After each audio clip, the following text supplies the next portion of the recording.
committee, obey security directives and ensure your supporters avoid intimidation, vote buying, and violence. After January 31st, your obligation is to accept the verdict of the delegate with dignity, whether it favors you or not. A party that cannot manage victory with humility or defeat with dignity cannot expect to win the confidence of the Ghanaian people. As we are reminded, a house divided against itself cannot stand. In such a house is certainly not attractive to the electorate. Ghanaians are watching not only what we say, but also how we behave. I know the campaign has generated some heat among aspirants and supporters. I believe I'm qualified to say that we have seen it all before. Do not be discouraged by the excesses.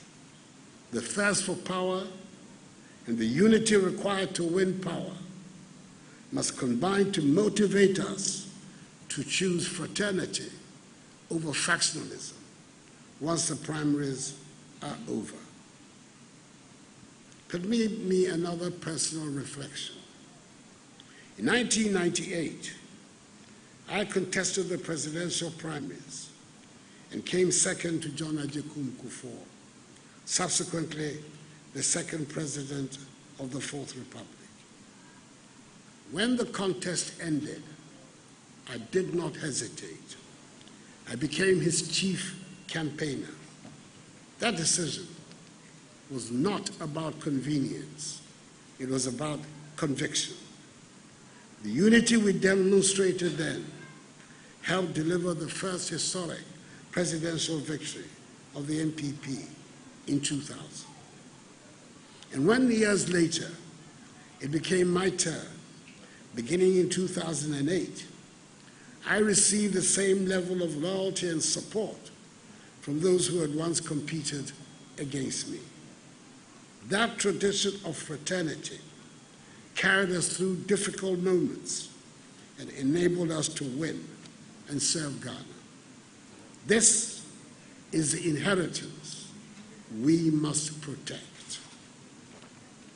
We should never forget that the ideology of the new patriotic party remains deeply attractive to the majority of Ghanaians. Our commitment to individual liberty and the respect for human rights, private enterprise, the rule of law, human development in a society of shared prosperity resonates across this country. When we falter, it is really because our ideas have failed. This peace pact, this commitment pact, is therefore not a mere ceremony.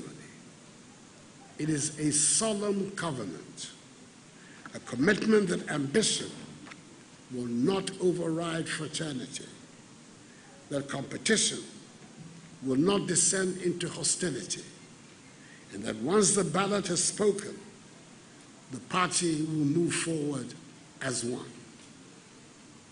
To the aspirants gathered here today, your conduct will shape the moral tone of the NPP and the future of our country. Your supporters, the grassroots, and the youth of this party are watching you. History will judge not only who wins, but also how all of you conduct yourselves. Let me be clear. The NPP is bigger than any individual.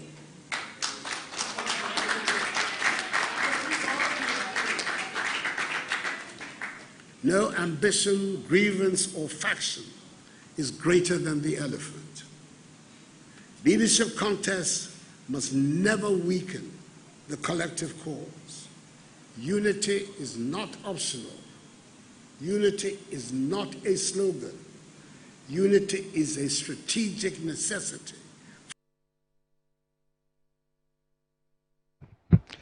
Hello, good morning, and a warm welcome to Inside Pages with me, Michael Kofi Odro. Today, Saturday, 24th of January, marks exactly 1 week to a significant exercise within the New Patriotic Party, who heads for the presidential primary on Saturday, January 21, 2026. This morning, we're discussing the NPP presidential primaries 360, everything around the presidential primaries, and we'll be asking some very significant questions. You can share your thoughts with us. What's the significance of this presidential primary in shaping the future of the New Patriotic Party? How important is it for the party to ensure a free, fair, transparent election come January 31? We have representatives of the various candidates, and so we'll look into how the various camps view all these polls and prophecies around the NPP primary. I'm sure you've also got some thoughts, you have some questions you may want us to put across. You can share them with us, 0533 292525, 0533 292525. You can also take to our social media platforms, Metro TV Ghana, on Facebook, where the show is streaming live, and also on X, Metro TV GH. A simple SMS or WhatsApp will do, 0533 292525. This is Inside Pages, and I'm Michael Kofi Odro. We'll do a quick break. We'll right back.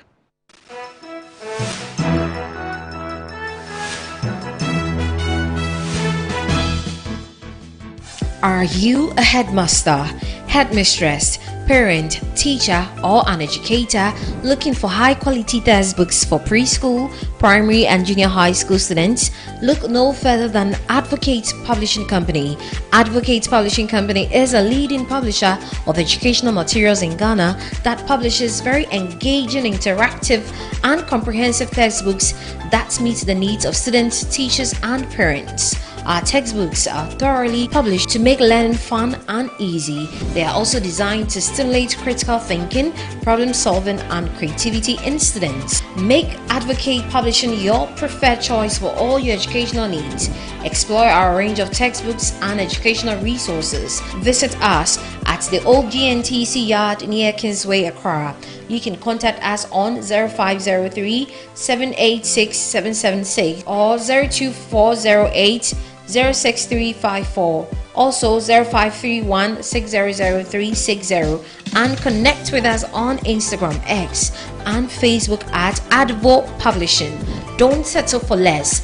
Choose the best. Advocate Publishing Company, empowering young minds one textbook at a time. Thinking publishing, think Advocate Publishing.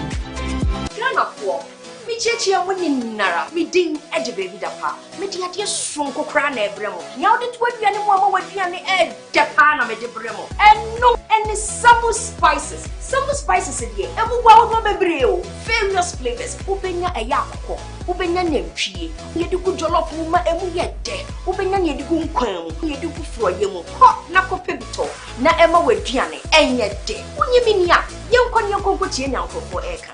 Autant de communication, we all enjoy Oduba, that Samu spices. One in the essence, don't fight. I think it's Dariaga. Samu spices in a Sabi, Daddy so say. Samu spices, Moon Samu. Samu spices, Yama chicken. Samu spices. In Sanaka in Ketwa, measure 10 grams. Yawa chicken, spaghetti, garlic and ginger, stew, and jollof, and the flavors of food will be brave. Samu spices, yes, Saka. FDIJ Jadien Kratoyatum. Good afternoon, Mr. Ampedu. Good afternoon, Mr. Asari. How is business doing? My business is collapsing. Why is your business collapsing? I sold my products and services to my clients on credit, and my debtors are not paying their debt. Have you heard of Rosic Consult Limited, a debt recovery company operating in all the 16 regions of Ghana? Not at all. Mr. Ampedu, all you need to do is to contact them on their customer service line. I recommend Rosic Consult Limited, a debt recovery company to financial institutions, businessmen and businesswomen, other companies, and also individuals. Rosic Consult has 98.4% debt recovery rate. We have professional debt recovery managers. You are assured of swift debt recovery. No recovery, no commission. For Rosic Consult Limited, no more write-offs. And we pre-finance the recovery ourselves. The festive season is here again, and your most preferred estate partner is giving you 25% discount on land sale. Yes, for our Bronya Asase promo, Estate Masters is offering this massive discount for outright purchases. This includes free indenture, free site plan, and a free site visit. So what are you waiting for? Rush now and secure a plot of land while it is still hot. Reach out to us using the numbers below or visit our website at www.estatemastersgh.com. Estate Masters, your most preferred estate partner. I had this kind of like 5-year deadline goal to be an expert in leadership. But about halfway through the 5-year process, everything changed. I quit asking the question, how long will it take? And I started asking, how far can I go? What is your potential? How far can you go? I would have to tell you, I have no clue. The only thing I know is I'm not there yet. The only thing I know is I'm still learning and I'm still growing and I'm still developing and I'm still practicing and I'm still doing. When I grow in my awareness and I develop my strengths and I make the right choices, my potential is unlimited.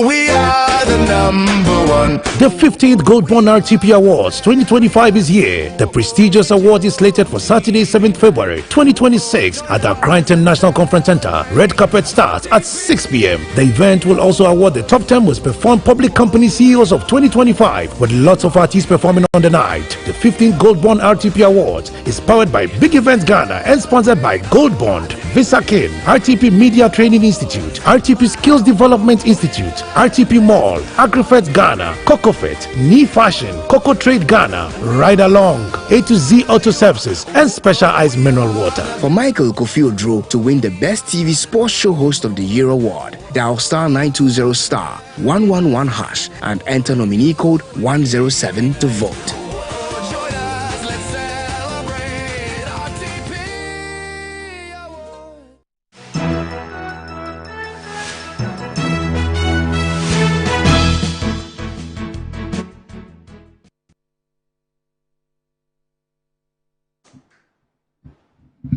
Welcome back from the break. You're still live on Inside Pages with me, Michael Kofi Odro. This morning, we're simply discussing the NPP presidential primary with exactly a week to the big event. How does this primary shape the future of the New Patriotic Party? Share with us 0533-292525. Your thoughts are also welcome through our social media platforms, Metro TV Ghana on Facebook, MTVGH on X, otherwise known as Twitter. With us this morning in the studios, Akwesiwa Abebio is former Director of Diaspora Affairs and also member of Dr. Baumia's campaign team. Good morning, sir, and thanks for the time. Thank you. How have the things been going, the campaign, the ups and downs and all of that? I think so far so good. I think it's good to know that the candidate, Dr. Mahmoud Bawumia, very healthy, very, looking forward to what Saturday is going to bring to him. Confirmation of where he's going and what he can do. Okay. Frederick Kofi Ameya is former External Affairs Director of the NPP and member of Kennedy Ohene Japan's campaign team. Fred, good morning. Good morning, how are you? I'm well by grace. How are things shaping up? Awesome, great. I'm excited to be a member of the New Patriotic Party. I'm also excited by the people who have, expressed their intention to lead the party in 2028. These are gallant gentlemen who have worked hard, not just for the party, but for Ghana as well. And so far, I have seen a remarkable change in terms of our campaign. It has been predominantly based on messages, what they can do for the party, what they can do for the country. So I'm excited. In your introductory remarks, you made mention of the fact that this election would define the future of the New Patriotic Party. It's a position I do share with you. It's one of the most critical elections to be held in the history of the New Patriotic Party. So it's my admonition and plea to the New Patriotic Party that whatever they decide to do next week will decide what the party will be in future. So this election for me is extremely sensitive and extremely critical. Okay. We'll look into the details shortly. But Yaya Boy is also with us here in the studios. Yaya Boy is Senior Campaign Aide to Dr. Brian Acheampong. Yeah, good morning. We're glad you made time to join us. Good morning. How is Doc doing, and how promising does it look for him? Thank you, and thank you to your viewers. Yes, Dr. Brian Acheampong is in high spirit. He's expectant, and we know that his coming into this race has really not only quickened or awakened the spirit of the New Patriotic Party, but his coming has brought some hope. And then, like Kofi said, the next week election really defines the future of our party. The challenges of today cannot be compared to the challenges of 2007. Neither can it be compared to the challenges of 2015 and that of 2023. Today, the New Patriotic Party stands at the crossroad, and we need somebody that will unify the base of the party. And if you overlook Dr. Brian Acheampong, then you're a New Patriotic Party. You ask yourself, do you really want to capture power in 2028? I think he comes in handy, the most compromised candidate of the five who will be able to unite the base and bring about the victory we all yearn for in 2028. So Dr. Brian Acheampong is highly expectant that the grassroots would honor him and bring the fire we're looking for going into 2028. Okay.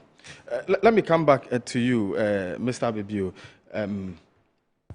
I mean, a lot has gone on over the period since the party structures set up the tone for this particular election. What do you make of the happenings? I mean, everything that has gone on as far as preparing for this election on the part of the party is concerned. Earlier, when the structure for the party's internal elections were disclosed, there were a few concerns. Some criticized that this was an up-bottom approach instead of the usual bottom-up approach to the internal elections. But how well or bad have things been managed ever since? I think on the whole, we should be proud of ourselves that we have been able to, whatever it is, agree on the principles and the basis on which to, on what to do to going forward. And even though there were disagreements as to bottom up, bottom down, or whatever that might be, we have finally settled on something. And I just want to dwell on what we have settled on and how eventually that has all led to everyone accepting that this is what we have to do. Okay. And on the basis of what we have agreed, how we have then subsequently come as far as to even agreeing on, that the recently signed agreement between the contestants, that yes, everyone would take the results fairly, not dispute it in any way once are declared. So that is in itself is a conclusion of, what we have agreed in principle, all leading to this point so far. I think it's fair to say that, yes, Dr. Mahmoud Bawumia has always been very, very sort of, calm in all the situations that we find. He has made the arguments speak out for themselves, and the conclusion has been acceptable to him.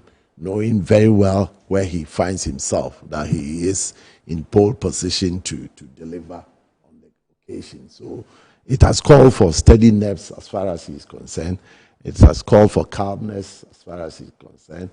He's been assertive with all his requirements and demands so far, and I think that in itself defines the person that we are looking at. That in times of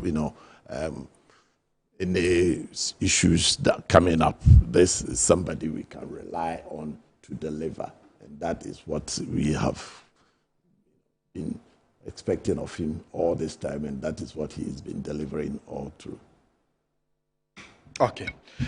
I understand that we've been joined by the director of the Global Info Analytics, who have put up a latest poll as far as the MPP's presidential primary is concerned. Musa Dankwa is director of the Global Info Analytics. Good morning, sir, and thanks for the time here on Inside Pages. Good morning, and thank you for having me. Okay. Before we even get into the numbers of this latest poll you've conducted on the MPP's primaries, share with us the background to the polls. Look, Global Info has been doing polling for the past 6 to 7 years now, from 2019.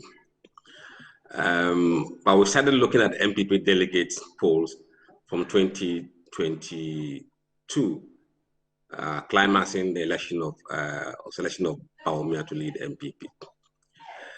We thought we were going to have a rest for some time before we start, but that didn't happen. We got dragged into the race because MPP decided to bring forward its primaries. And we started doing this survey first among general voters as to their preferences on who should lead MPP and the other main political party, NDC. But I think from August or October thereabout, when the days were announced, we zeroed in on MPP, focusing on talking to delegates over the period of time. So we've done several monthly tracking polls for MPP delegates. The last but one was in December, where we sampled about 2,500 delegates. For the last poll that we conducted, which is the one we just released, we commenced work on that poll on 29th December 2025. And in this round of polling, we were actually polling 2,500 delegates average on weekly basis, starting from Monday to Friday. So what you are seeing is a report or result of the weekly tracking poll, which was done on daily basis, averaged about 2,500 delegates every week for the past 4 weeks. And at the end of the day, we sampled over 10,100 MPP delegates from 272 constituencies out of the 276 constituencies, randomly. And I emphasize the word random. We have their contact numbers on our system. The system goes around randomly and pick a delegate and we speak to them. But even though it's random, we maintain the regional weight. So for example, about 20% of the sample will be assigned to Greater Accra. About 17% of that sample will be assigned to Ashanti region. And then you have Eastern region, Central region, in that order. So that it represents the weight of delegates that are coming from these regions when it comes to voting. So this has been done on purely scientific basis and beyond anything other than science. Okay, so let's now get into the numbers. Right. We've put out a number of data which will help us to collaborate what we have done. First, we looked at what we call committed voters model, which shows that Dr. Bawumia is on 48% of the vote. And then you have Kennedy Ejapon on 25% of the vote. And then you have Brian Achampong on 6% of the vote. And then you have Dr. Yao Educhum 1%, Kwabena Adia Ejapon near 0. And then 21% were not disclosing their voting intention for one reason or the other. So this is the headline poll, which means that the decision or the outcome of the 2026 primaries will depend on where the 21% move to based on what we have done. Now, we looked at the regional numbers as well. When it comes to regional numbers, we've seen that Bawumia is leading in Ahafo, it's leading in Ashanti region, leading in Bono East, but Kennedy is leading in Central region. Bawumia leads in Eastern region. He leads in Greater Accra. He leads in Northeast. He leads in Northern region. He leads in OT. Savannah, he leads. Upper East, he leads. Upper West, he leads. Voter region, Kennedy is leading in Voter region. Western region, Bawumia is leading, and Western North, Bawumia is leading. So these are the regional numbers from the headline polls we just give to you. However, we did an approach where we tried to find from delegates who they thought their friends are voting for.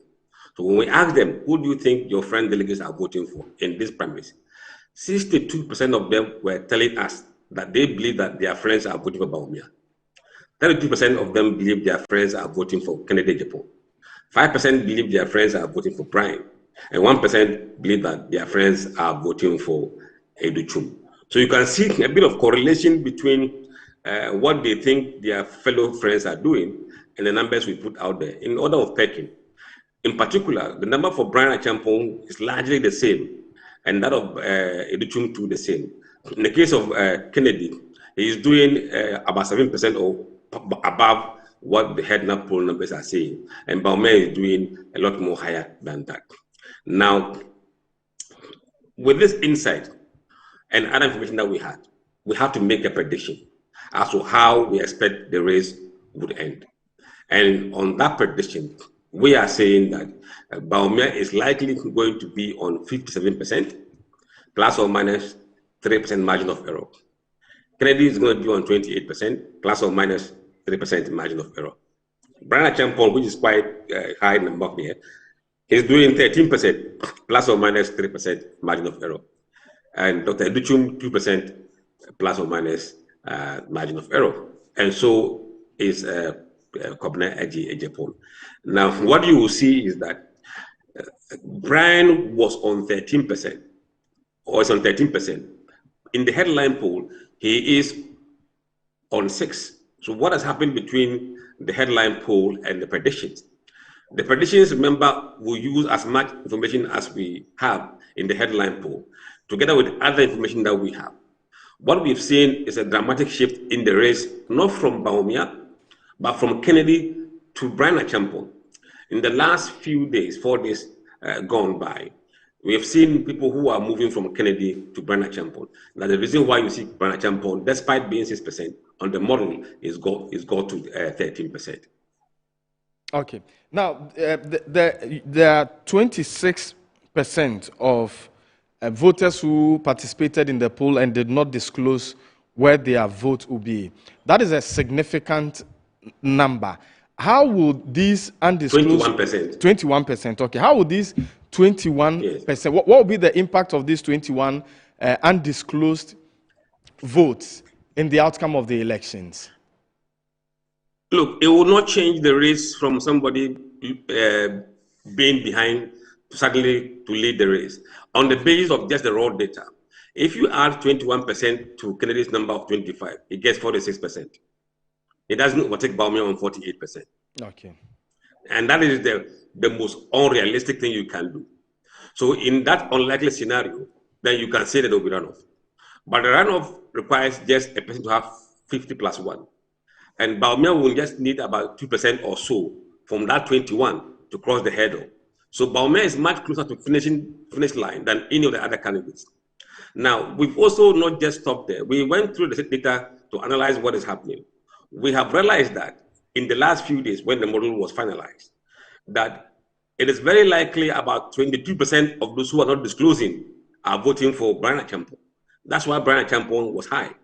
Before, he was much lower.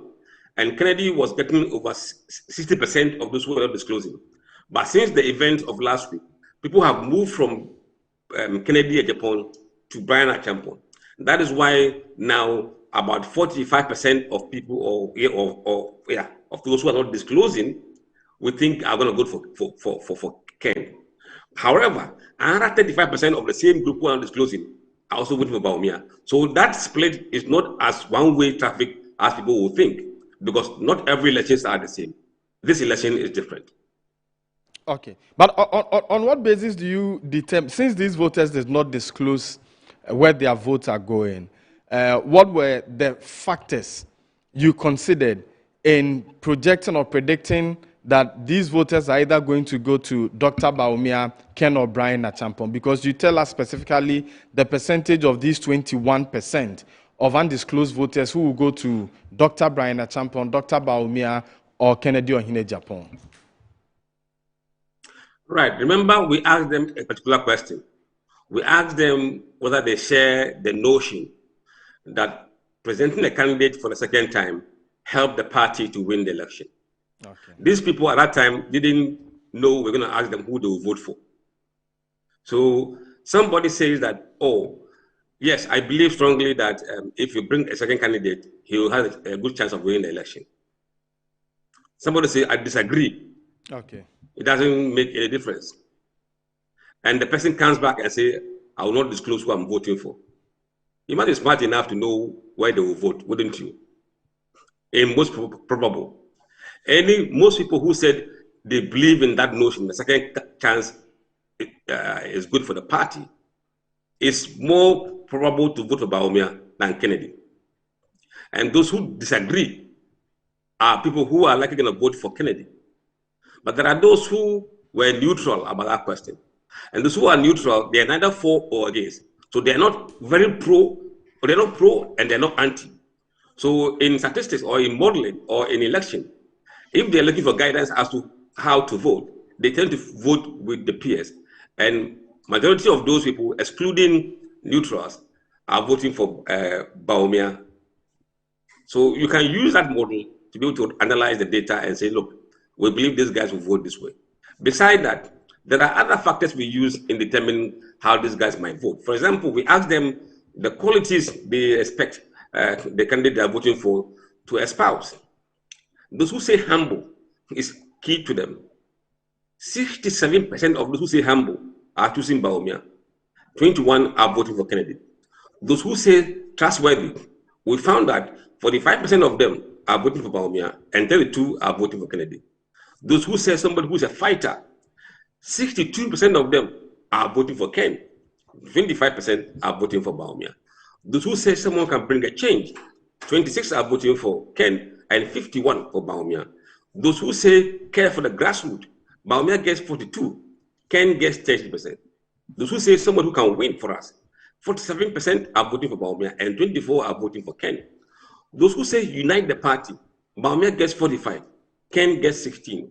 And those who use other factors to select the candidate, 45% of them are voting for Bawumia and 11% are voting for Kennedy. So you can see from this matrix, every kind of quality, Bawumia is leading in those qualities, except for fighter. So this gives you further evidence to what we have seen and what we have done.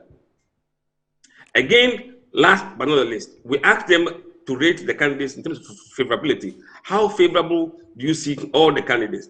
We've been tracking this data since August. Let's see the numbers right now. Bawumia gets plus 93% favorability rating. Ken gets 85. Brian gets 86. Educhum gets 85. Kobnadi Acheampong gets 85. So you can see that in the last month, Bawumia has gone up, I think, 2% from 91. But Kennedy has remained flat, 85. He hasn't changed.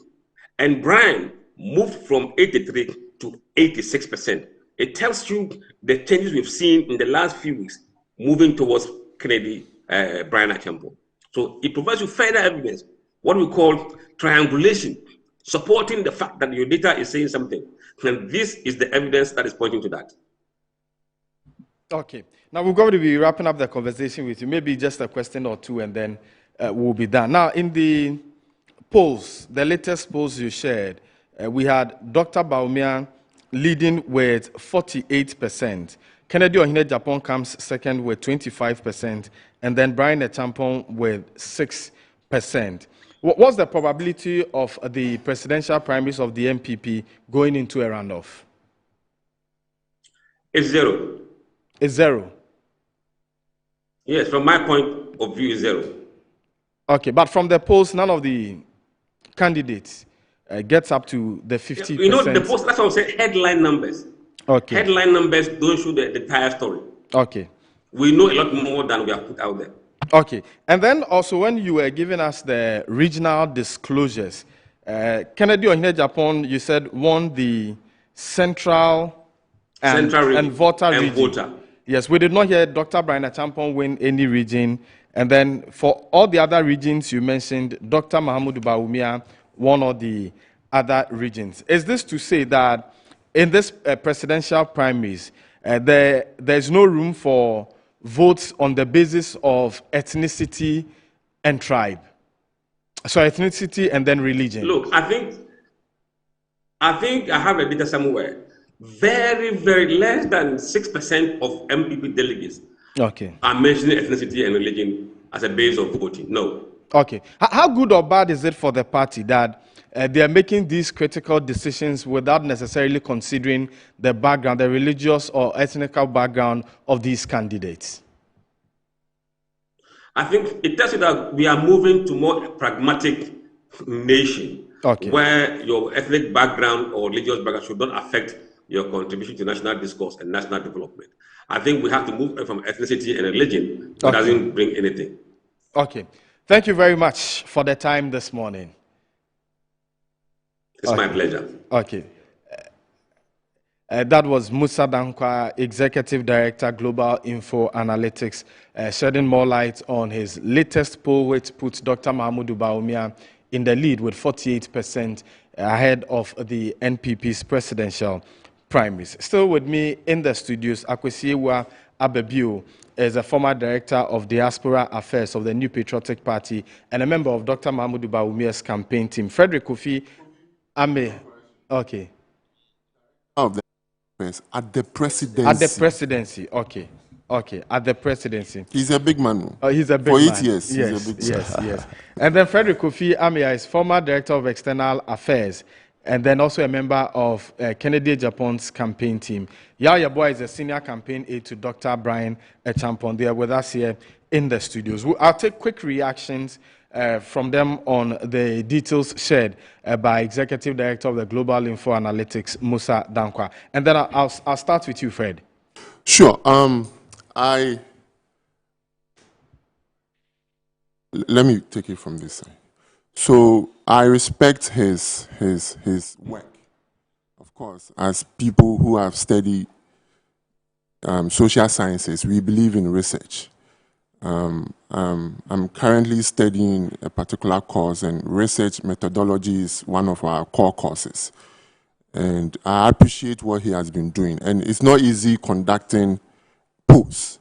It's costly. Sometimes I want to ask him where he gets his funds from or his resources from. But that is commendable. And as a country, especially in our democracy, we need some of these scientific exercises to guide and shape our democracy. It's extremely important that he continues to do that. I applaud him for that. However, I do have my reservations as far as his polls are concerned. And of course, we all know, no matter how scientific the exercise is, it cannot always be perfect, okay?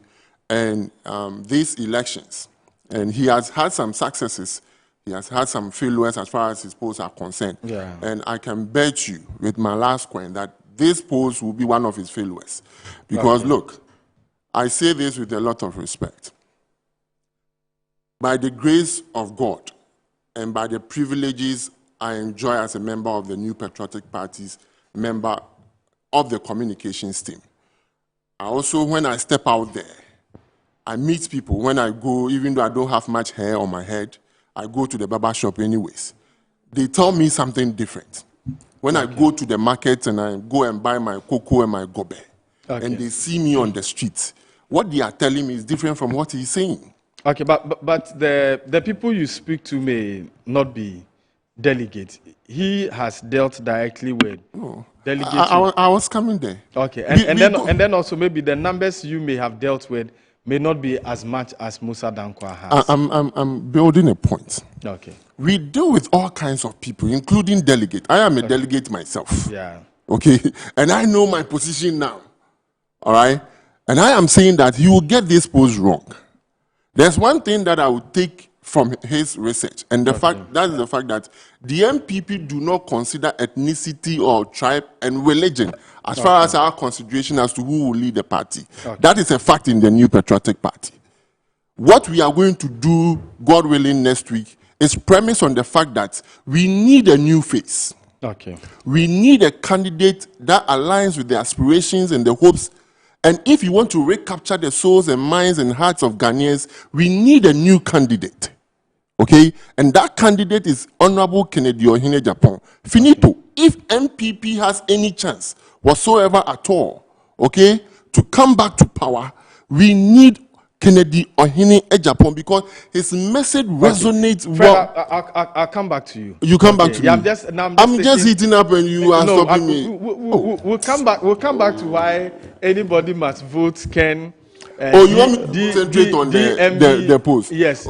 I've made my point. Yeah, I mean, to some extent, I agree with him. Let me go to Yao to take his thoughts on the details shared by Musa Dankwa. We do this small arithmetic with me. Okay. Put together, sum up the headlines, percentage that Musa ascribed to all the various candidates. What do you get? Okay, let me. Other than 1%. Okay. Automatically, it disqualifies everything that this gentleman has put out there. Okay. This is much concocted story from his bedroom. How can you tell me that you're a researcher? No, but I do not think it is fair to say that. It is. You put out there. It is not. You're in the academia, you put this before. In the peer review, and you are getting, you sum up and you are getting 101%. And you tell me that it is not. All of us can sit in our bedrooms and take our WhatsApp and run a poll. Yeah, models. Look, chat, what do they call it? Chat, whatever it is. You can just give them scenarios and ask them to do prediction for you. For him to have gotten his headlines wrong, 101%, shows no credibility in whatsoever the gentleman has put out there. It cannot be true. We understand that, yes, the DMD, as part of their psychological operations, have used Musa Dankwa in this 6 months period, putting out this falsehood all the time. The last one they posted just last week had an undisclosed people about 32%. In less than a week, all of these undisclosed have disclosed their potential candidate. Not if it's 32, then it means it's 11 of them that have this, 11%, because 32 and it's dropped to 21. No, there's a difference between undecided and undisclosed. Okay. There are people who've decided. Yeah. But they won't tell you. They won't tell you. And there are those that have not decided at all. Yeah. Again, this young man, this man, in our 6 months, weekly, tells us that he's been talking to over 2,500 weekly. No, daily, and 10,000 people weekly. Where does he get the money from? Where does he get his funding from? Kofi, listen, look, Kofi, to do research with that number, it's a lot of money. Qualitative research. Okay? This man is telling us that he's gone over Ghana. He's been talking to delegate. I doubt if this man is actually talking to delegate. Go to your WhatsApp. He's on WhatsApp. I can show you evidence. If you doubt me, let me show you. Yeah. He's on WhatsApp doing posts. Yeah, I'm on his page. He's on WhatsApp. This is info analytics. But is there anything wrong with conducting polls on WhatsApp? So you go to my. I am a delegate. If he's getting through to I am a delegate. I am a delegate. Mm-hmm. And you go to my constituency and you run a sample check, and nobody tells you that. No, they've not received any call from anywhere. But they also may not be telling you the truth. Look, so in 6 months, granted, they may not be telling us the truth, just like he's not telling us the truth. For him to have could not run a simple arithmetic check on his percentage that he himself has ascribed to, gives us no credibility in whatever he has put out there. Look, the New Patriotic Party want to elect a leader who will guarantee them victory. A leader that assures the people of Ghana some level of credibility. Look, the 2028 election is not going to be any ordinary election. These psychological operations, and I tell you, most people don't know. In MPP, you go to the polling station, and I tell you, you have medical officers, you have lawyers, you have teachers, you have nurses who are polling station executives. Okay. There are no people you can tell with their psychology. No. Okay. These things ought to stop. Okay. But let me week today, the people, the voices will be heard loud. Okay. Okay. But let me ask you this. Musa Danquah conducted series of polls in the build-up to the 2024 elections. And there were similar reactions from the MPP. I mean, similar reactions toward you and Fred. Don't worry. No, let me. I know where you're going. Yes, look, but you mentioned my name and I would have to react. In 2024. Hold on. But I've not asked the question. I'm not done asking the question. I'm saying that the MPP reacted in similar ways as you guys have done this morning. But in the end, the numbers that we got from the Electoral Commission were not too different from the predictions that Musa Danquah had shared in his polls. Are you not guided by the happenings and the reactions to Musa Danquah's polls and then the outcome of the 2024 general elections? Thank you, Kofi. But I'll come back to you on this one before 2024. I go to senior. 2024. There are series of polls that came out from the NIB, the National Security, the police, all government institutions that ran these polls pointed out to one point that the MPP were losing the election. True. Musa Danquah didn't do anything extraordinary. Let's not credit him for this thing he keeps on putting out there. Okay. I'm telling you, the Ghana Armed Forces, every agency, even the New Patriotic Party ourselves, we knew we were going to. We knew we were losing the election. Ask my senior brother if Mr. Abebio doesn't. We knew, but we're hopeful. Okay, we're hopeful that we believe in hard work, and we're hopeful that when we put in the hard work, Ghanaians would have at least looking at what we've done. So Musa Danquah didn't do anything extraordinary. Okay. And in this one, like Kofi said, if he's not careful with this kind of polls, it's going to be the last time he's going to run any polls in Ghana.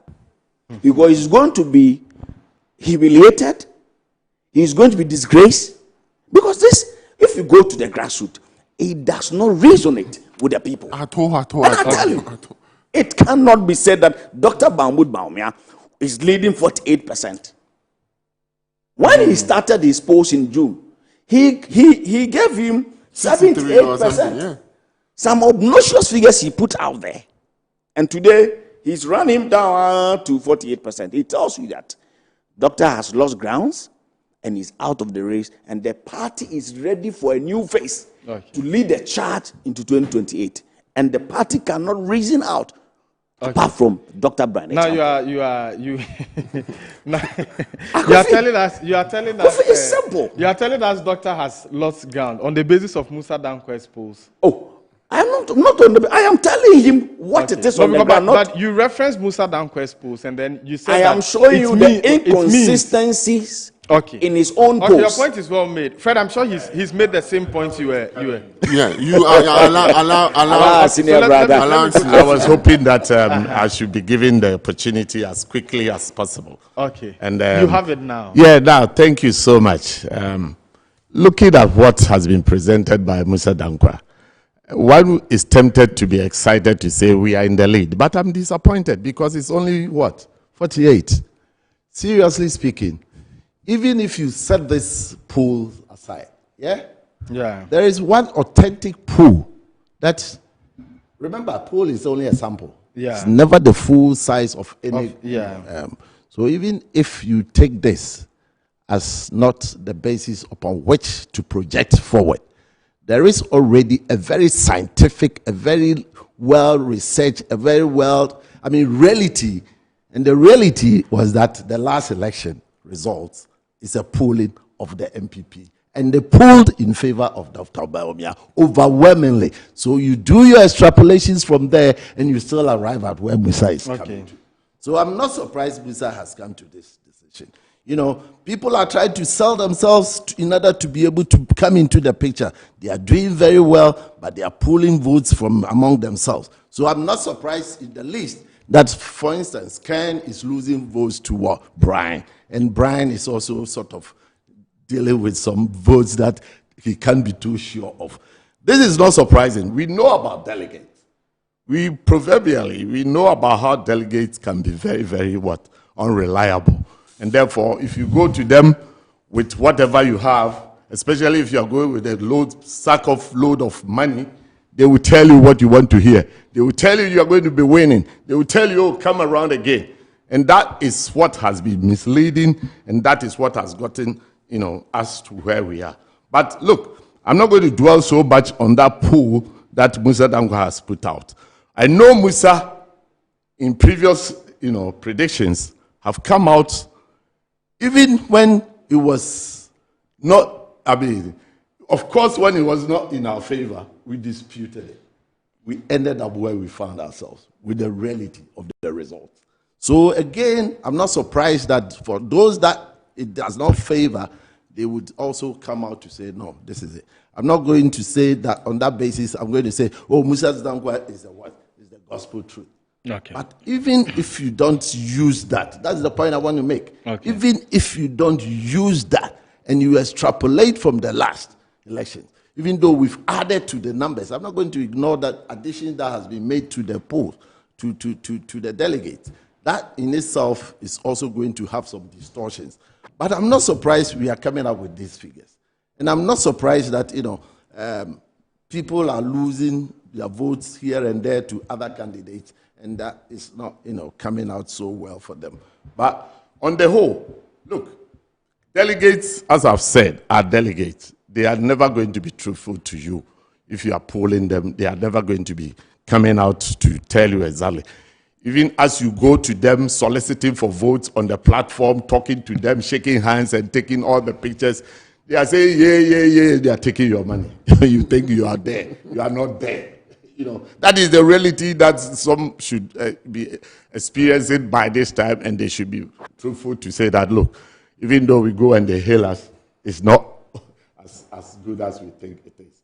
So, yes, on that basis, I would say yes. It's a delight to know that Musa is also giving us this kind of statistics, and that no matter how you look at it from all dimensions, as he is done, it still makes Bawumia the favorite. And as is most realistic in all kind of situations like this, people want to belong to the winning horse. Okay. Yeah? They want to bet on the winning horse. People jump on the winning bandwagon. And I'm not surprised that this last week is going to even make it bigger. That we are going to make sure that that 26 or whatever, the 21%, as Musa is talking about, we are going to be targeting that. We are going to work on it. We are not going to treat Musa's data or research like how we did it for our election. How we ignored it and completely refused to accept it and never worked on it to get the results that perhaps could have helped us. We are going to work on this result. Any other research that comes, we are going to take them in seriousness and also work on it to make sure that we get the results that is required.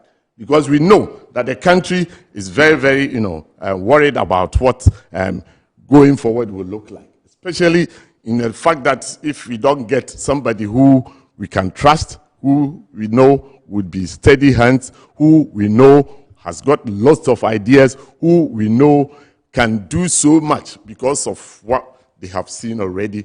The limited hands tied down, hands tied at his back role that he had to play, we've seen what he has done, and therefore he's capable of doing. I sat in the Jubilee House as it was being corrected here as Director Diaspora, and I was privy to the serious things that this man had for the country, that because of one or two, he wasn't able to do. So here we are, given this opportunity. I believe Ghanaians are going to go with us, and he will be able to do it, and do it very well, as is very, very typical of him. We can go to Kamaldeen. So you see, look, the point has to be made that Dr. Bawumia's hands were not tied behind him. Okay. I made a point some years ago that he was, or he is, the most effective vice president we've had in the history of our Fourth Republic. Okay. Perspective. Okay? And I still believe that he was very effective and effectual in every position that he was given. We cannot, on one hand, applaud him for certain things that he credits to himself, as far as his policies were concerned, the 30 of them. Then, on the other hand, we are told that his hands were tied. So how does that work? The hands that were tied were the same hands that performed creditably and made him the most effective vice president in the history of our Fourth Republic. So please, with that argument, it must be jettisoned. Okay. And no. Like Kofi. The winning horse is not Dr. Mahmoud Bawumia. Okay. The winning horse is Kennedy. We're going to spend the next hour dealing with that, the ideal candidate for the new patriotic. But let me make this point on the issue of the research. Look, in research, okay, we have something we call agenda setting. Okay. We are all politicians. Sometimes you go to these posters and then you go to them, you resource them. I'm not saying that's what the Bawumia team has done for Musa Dankwa, but from all indications and from what we know on the ground. Okay. I am glad that you have ended there. And let's get on to our Zoom platform where we speak to Kamaldeen Abdullahi, who is Deputy National Communications Director for the New Patriotic Party. Good morning, sir, and thanks for the time here on Inside Pages. Good morning, Kojo. Okay. Good morning, and thanks for having me. Okay, before we get into... Good morning to your panelists as well. Yeah, sure. Before we get into the party's readiness for Saturday's primaries, I'm sure you've been following the conversation with Musa Dankwa, election polls and all of that, and may have a thought or two. Certainly, yes, I was following. And what I can say is that Musa Dankwa has actually, in a way, distinguished himself for some time now. Yes, in the past, we are on record to have disregarded some of his projections. Yeah. But then, like Dr. rightly put it, it ended up to be something that we needed to heed to and work on, as it were. Going forward, or fast forward to where we are now, the recent one I know what he did in Akutia. Of course, we poo-pooed it to a large extent, only to wake up to the reality when it dawned on us. But that said, polls are polls, and polls will remain polls. All the candidates are distinguished gentlemen of the party. They have actually stood out as, party patriots, and they have all canvassed throughout the country. They have spoken to delegates. The decision will be, God willing, on the 31st of January. We all pray and hope that God grant us our health and our life to see that day. Like Musa Dankwa rightly put it, who has a hope, who did not have a credible one, who has a credible one, all will be settled, God willing, on the 31st of January when Allah grants us our health and our life. By the evening of that day, we will know who emerges as the leader of the New Patriotic Party going into the 2028 general elections. Okay. But how ready is the party for Saturday, January 31 elections? Well, we saw just 2 or 3 days ago the signing of the Peace Pact, which was organized by the party essentially to, commit all these candidates to a particular position. Which position is that we all try as much as possible to uphold the integrity of the elections. We all try as much as possible not to do anything that would disturb the peace of the party and of the election. We all try as much as possible to ensure that whoever emerges as the leader, then of course we join hands to support the person to go into the general election as the candidate sponsored by the party. So that said, I think that series of meetings were held prior even to that event. And all these meetings, we've not seen disagreements largely between them and the party, as well as the candidates or people who have put themselves forward. Based on this, I would say that largely the party has done a yeoman's job. We are still preparing. We are making sure that the police and the electoral commission will do a great job on that day. And we all heard the IGP when he came into our meeting to assure us that, look, at least close to 70 policemen shall be deployed to each polling station, from what he knows. And of course, whoever has the intention of disturbing the peace of the process will be dealt with by law. Again, the Electoral Commission are also upbeat about it. They have also prepared themselves. The party has provided what is supposed to be provided to the Electoral Commission. And I believe the party has also provided what is supposed to be provided to the security agencies and all those who are supposed to be stakeholders in this enterprise on that day. I think that when you ask me if the party has actually prepared, I will say my answer is in the affirmative. Okay.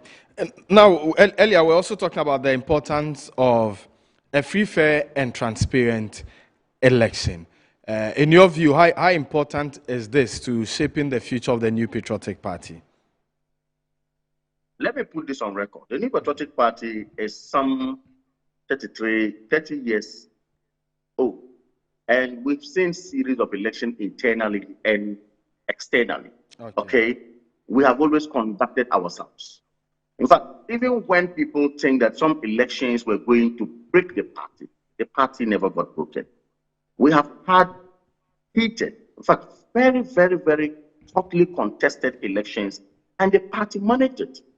I recall in 2007 what we had in Lego, okay?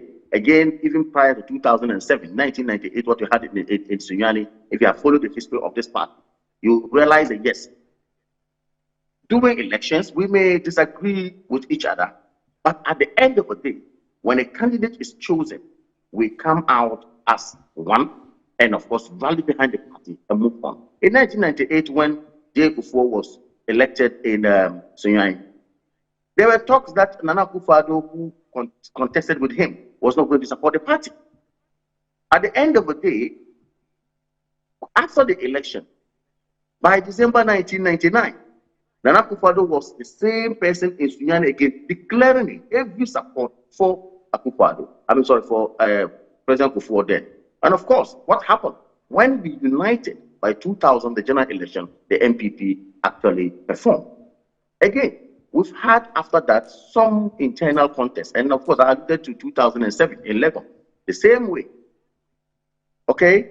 Yeah. Hotly contested. The key contenders were Alan and Nana Akufo-Addo. What happened? At the end of the day, we came together and then we moved on. I believe that what happened in 2023, when we got Dr. Alhaji Mahmoud Bawumia elected, and all of them came again together to support. Of course, we didn't win the general election, which wasn't his fault, which wasn't the fault of anybody, which was supposed to be something that we needed to go back to the drawing board and work as a party and diagnose it, and of course come up with measures and go into the 2028 election with it. I believe this is one of the processes that would ensure such preparation as it were.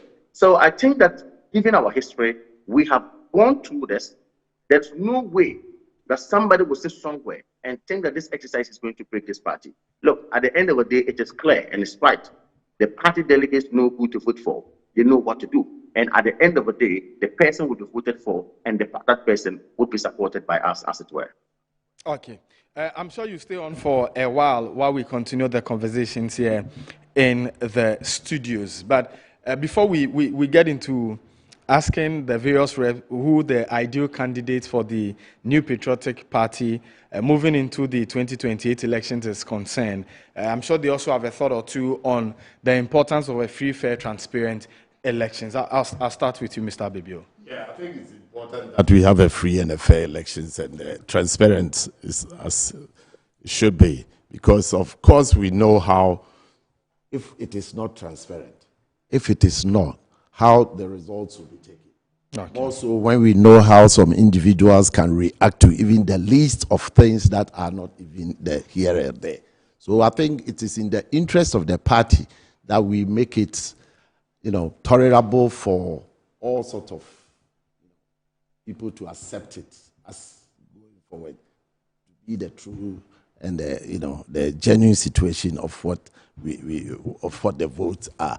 I have always believed in fair elections because at the end of the day, you are going to use that as the basis of your strength. Okay. So if you are not building on false premises, which is something that is not there to be the strength on which you are going forward, it is going to, in the long run, affect you, even the beneficiary of the outcome of what that whatever outcome might be. So I believe the party has done enough, and I believe, look, if you take the history of the NPP party, we have been noted as being what? The major contributors of transparency elections in Ghana, with the introduction of the what? The ballot boxes and the transparent ballot boxes and all the rules and regulations that we have put forward to guide the Electoral Commissioner in making sure that even Ghana as a country gets the benefit of transparent and good outcomes. So I believe what we have done in our own party is going to be very transparent to enable the other parties to also be able to copy what we have done. To enable Ghana to reap the benefits that is required for all of us. So going forward, my plea is that yes, once that demand has been met, that it is transparent enough, that we don't have losers going around tearing us down, trying to make sure that, today I'm not going forward and therefore this is, as has been noted by Kamaldeen. When you lose, it does not really mean that is the end of you. Yeah. I know some of these contestants are in it, not selling themselves for even just this round, just this year, 2028, but even for the future. So it is very good that they should learn from somebody like Ronaldo, who lost and came back and was able to become eventually a president. So my advice to the young ones, those who have got the temperament to behave erratically, to exercise patience, that this is not going to be the life and death as it is. Okay. But once they lose, which is most likely because Bawumia is certainly going to win, they should behave enough well that they should be able to support us going forward to go for the eventuality, which is what we are looking for, the presidency. Okay. Now, the importance of free, fair elections and what the party risk if there is not. And I'm sure we can make reference to the last presidential primaries where we had Alan Kojo Martin breaking away from the party as a result of what he believes was not free, fair, transparent elections. Yeah, Kofi, thank you. I think that, let me first of all acknowledge the work put in by the Presidential Elections Committee led by Honorable Osei-Usu, the former Deputy Speaker of Parliament. I think that the group have done a lot of work that has ensured some level of credibility and assurance going into this election. For me, for a very long time, I would say this is one of the most organized elections that we're going to witness that is more engaging.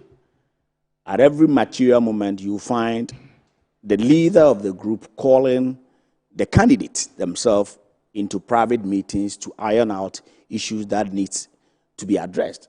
One typical example had to do with the proxy vote. Okay. It ensured that, yes, this time around, we want to have an election that the aftermath of the election will guarantee us a level playing grounds that would afford us the ability to go back to the people and unite the party. So let me acknowledge them. I also acknowledge the fact that for the first time in a very long time, we have ceded the reorganization of the election to the Electoral Commission, which is positive. It is not the New Patriotic Party that is organizing the election, even though it's our election. We've ceded that part of it to the Electoral Commission. It's a good thing. Security. In the past, it was a party that was taking charge of security. Now, that side of it has also been ceded to the Ghana Police Service. And if you listen to the IGP during the Peace Park signing, he assured the base that at least every constituency is going to have not less than 40 armed policemen with a backup support from the Ghana Armed Forces. It's an assurance. And places like he said in his own word, Boko, Centra, and places that has recorded some flashpoints, we are going to have no less than 150 police armed personnel and a joint operation with the Ghana Armed Forces. All this put together gives some assurance. However, I would want to put it on record that we've been to elections, and Kofi, sometimes the positioning of the ballot box even contribute to the chaos. Yes, it contributes making sure that the election will not be free and fair. Let me give you an example. When you deliberately position the bylaw, said that when a voter is going to cast, those behind the person sees what you are doing. That cannot be a free and fair election. Okay. And this antis, we've been in this game, we know it. Okay. They will deliberately position, they will go and bring a chief of the community. And they will position the bylaw said that. Because when they bring a chief of the community, you won't go and tell your chief that get up and go home. They don't do that. And they will position the chief and the bylaw that when you are cast, and we know there are 5 people on the ballot. Okay. They know that candidate A, B, C, D. So when they can see. So to avoid any problem going forward after the election, because you live in the community, okay, you do what they are asking you to do. We want to beg of the Electoral Commission in making sure that we're going to have a free and fair election. The positioning of the ballot box is very key, because we want to make sure that at the end of this election, okay, nobody will have a reason to say that because of A and B, we are not going to campaign for whoever wins. This position of ballot box reminds me of when I was SRC president at AUCC. Okay. And then we were conducting elections. But in the morning, I had to come to the office for my show. Okay. Then I heard that the election had delayed for over 3 hours. What's the reason? Then I was told there is chaos on the positioning of the ballot box. Okay. This group says, no, if we position the ballot box here, the people will rig the election. This one says, we want it here. I got to ask you, where do you want us to place it? And then they said they wanted it here. So I said, let us put there. Because in the end, you are all confident that you win if there's it's a turf. In the end, those that protested against the earlier position of the ballot box, they lost the election. But at least they were satisfied. Exactly.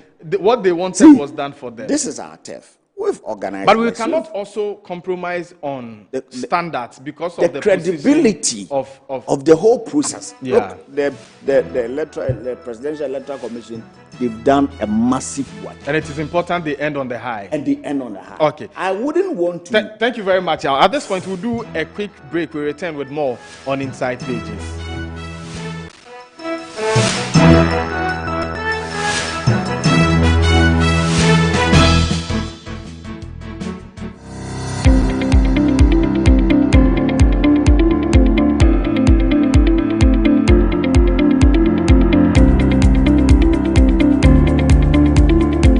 Ebusiafo ye mama kwa aba eba Children's Palace. Nkwala nyema nyina fie enyi.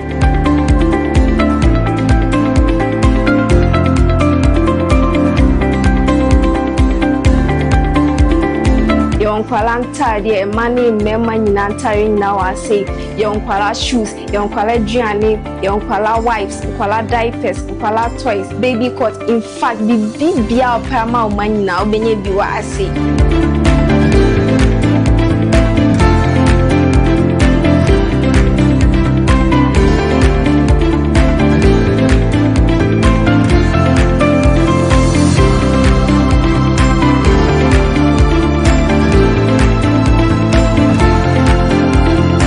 Located at East Legon Hills, Nana Krom KFC.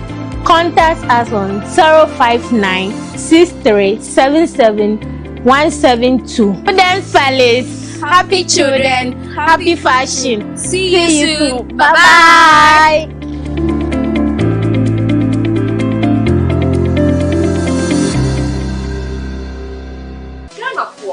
Me chechi ya woni nara. Me din eje baby dapa. Me di ade sonko kra na ebremo. Nya ode to aduane mu ama waduane dapa na me de bremo. Eno any some spices. Some spices in here. Emu wa wo bebre o. Various flavors. Ubenya eya akoko. Ubenya nantwie. Yedigu jollof mu ma emu ye de. Ubenya yedigu nkwan mu. Yedigu froye mu. Ho na kope bito.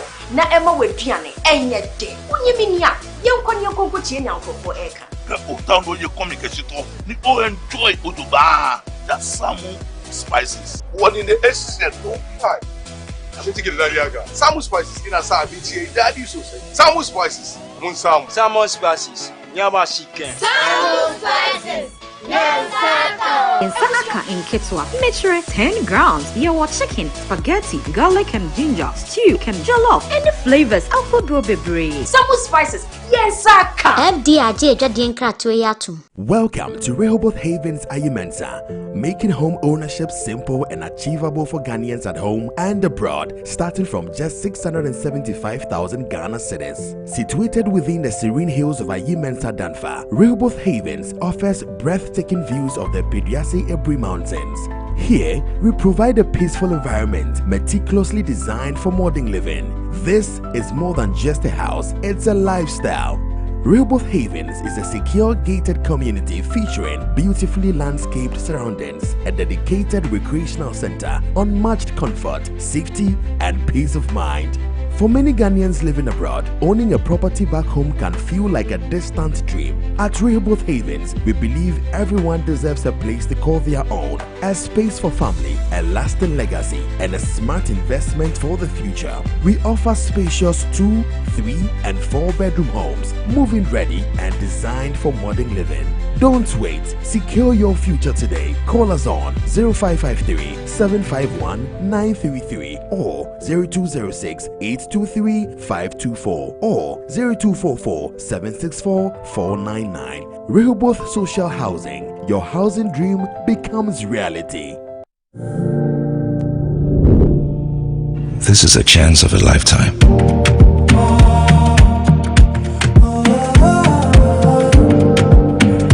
My opportunity.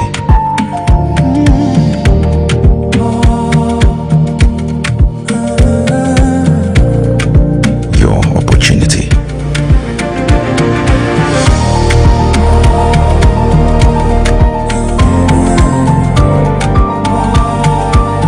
Let's build Ghana together. Come on, let's go.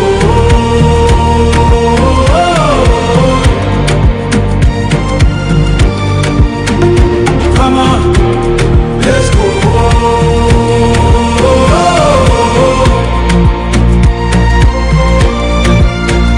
Come on, let's go.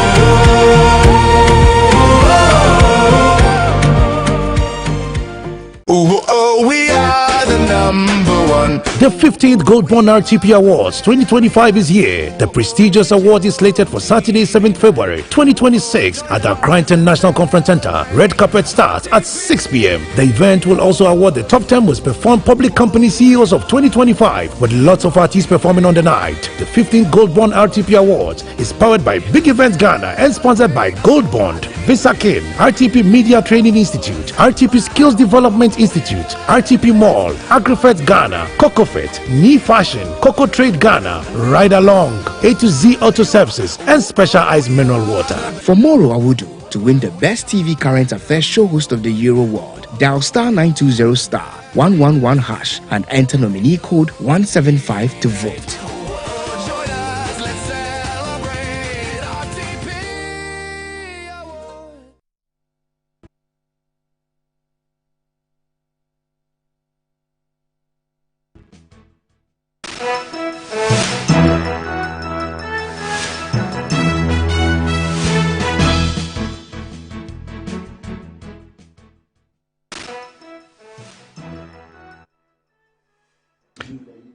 Welcome back from the break. You're still live on Inside Pages with me, Michael Kofi Odro. My guest with me in the studio, Sakwesi Ewa Abebio, former Director of Diaspora Affairs at the presidency, and also a member of Dr. Mahamudu Bawumia's campaign team. Frederick Kofi Ameyar is former Director External Affairs of the New Patriotic Party and a member of Kennedy Ohene Japon's campaign team. Yao Yeboah is a senior campaign aide to Dr. Brian Echampon. We also have on our Zoom platform Kamaldeen Abdullahi, who is Deputy National Communications Director for the NPP.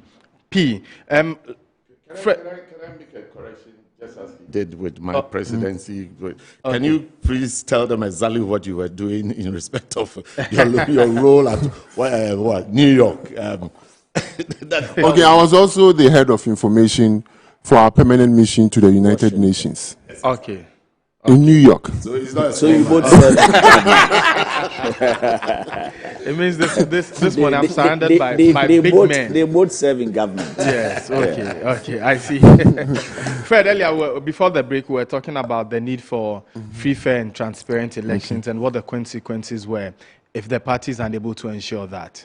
Okay, before that, let me digress a little bit, just 30 seconds, and let me establish here that a lot of the successes that were chalked, as far as the year of return and the beyond the return and the euphoria and the massive trooping of people of diasporans coming to Ghana, one of the people who made it happen was this man. Wow. I mean, his shoes, or his shoe is so big that even the current one cannot even fit into it. But in fact, they did a great job. They redefined the Christmas holidays. Not just the Christmas holiday. There were a lot of things that were done. In fact, the Christmas holiday was just the climax. Okay. But there were things that were done, not just the Christmas. And this man was, in fact, he drew up a plan, a policy, the diaspora engagement something.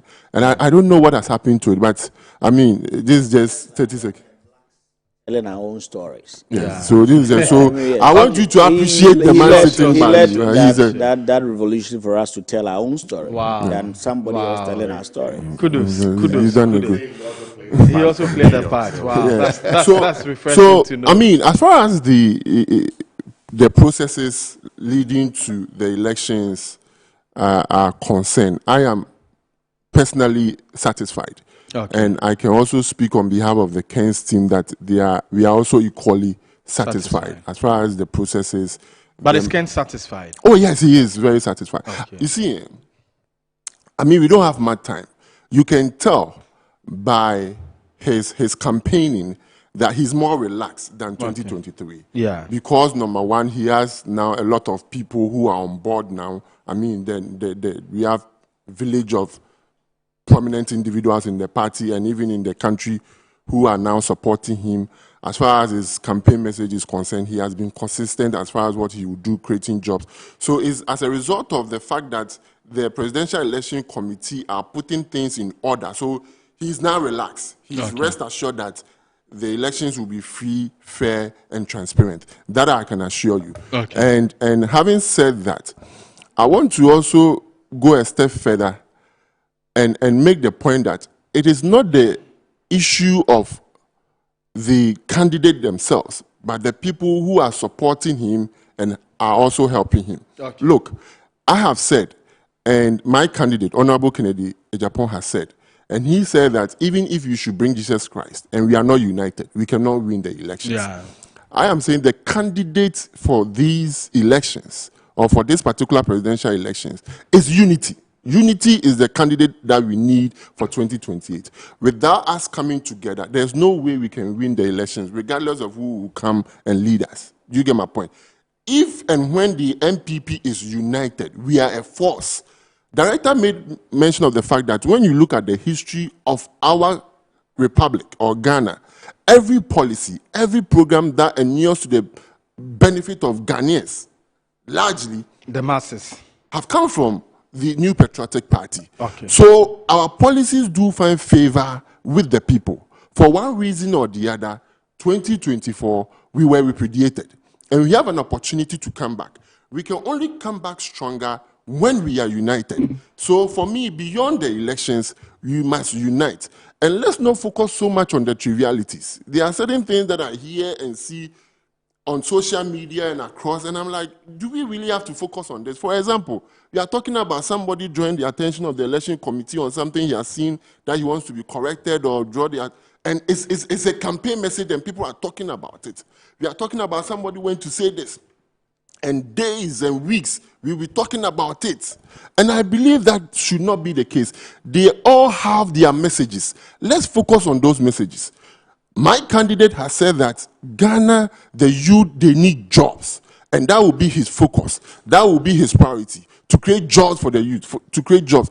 Dr. Bawumia has his message. Honorable Dr. Brian also has his message. So are the other people. Let's focus on that.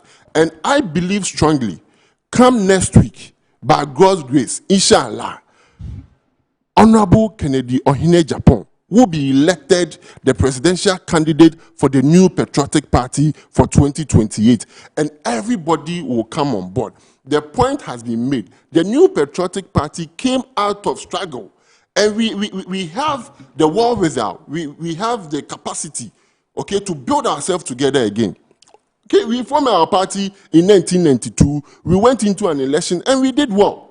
Okay, even in 1996, we went for our presidential elections in April and came for the elections in December.